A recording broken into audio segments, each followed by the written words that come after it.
On the night of October 24th of 2003, my husband and my brother had gone out for a quick bite to eat. My husband was a passenger and my brother was the driver, and they were on their way home. My brother was stopped at a red light.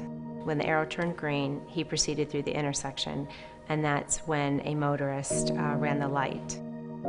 I got a phone call that urged me to come to our intersection, which is only 1.25 miles from our home. And I was 9 months pregnant, and I ran, and I just saw lights and sirens, and the whole world stopped for me at that moment. He had died on impact, so he had lost his life right there. And it's a brutal scene that nobody ever wants to see. It doesn't ever go away. I promised my husband that night, even though he had already passed, that I would take care of our unborn child and that I would make sure that she was a happy baby and that she would be born into love and that she would be born into goodness and she would not be marked by tragedy. She'd leave for the park for the dog time to play. And because of that promise, because of the love that I've shared with my husband, and because of the love that I have for my daughter, I've been able to go on to campaign for red light cameras at the intersections in the state of Florida. I studied the cameras and how they worked and why they worked, and looked at other states and really got into detail as how they can curb the behaviors of red light running.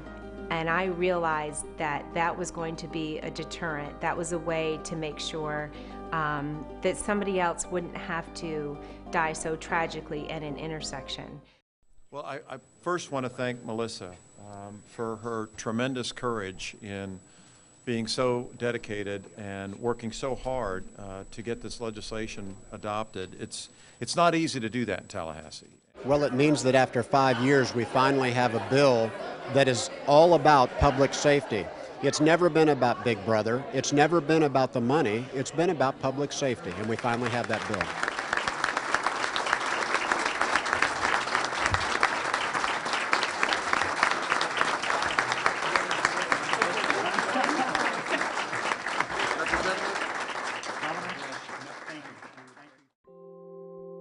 My daughter is a mirror image of my husband.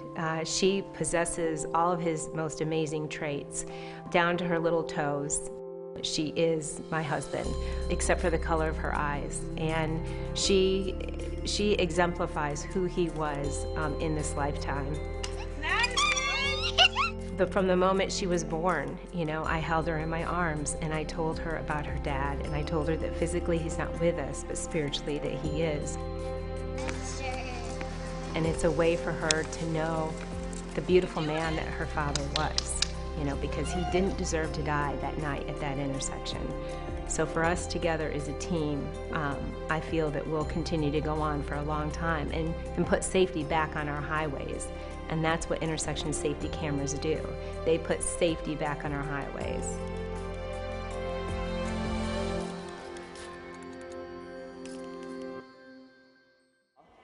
There are so many emotions that you are faced with when your loved one is taken, tragically, in less than an instant. I had to replace the whys. I could not go on in my life knowing that Mark was just another statistic. I value his life way more than that. I had accepted the fact that he was not coming home again, but I could not accept sitting back and doing nothing about it.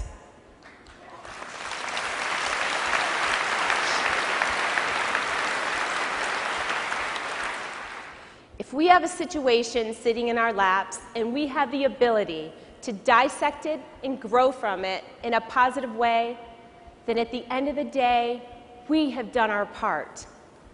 It is my job to teach Madison the meaning of faith. There is a great spiritual force that is aiding my daughter and me on our journey through this life of helping others. When needed, people are presented in our lives that help us move to our next mission.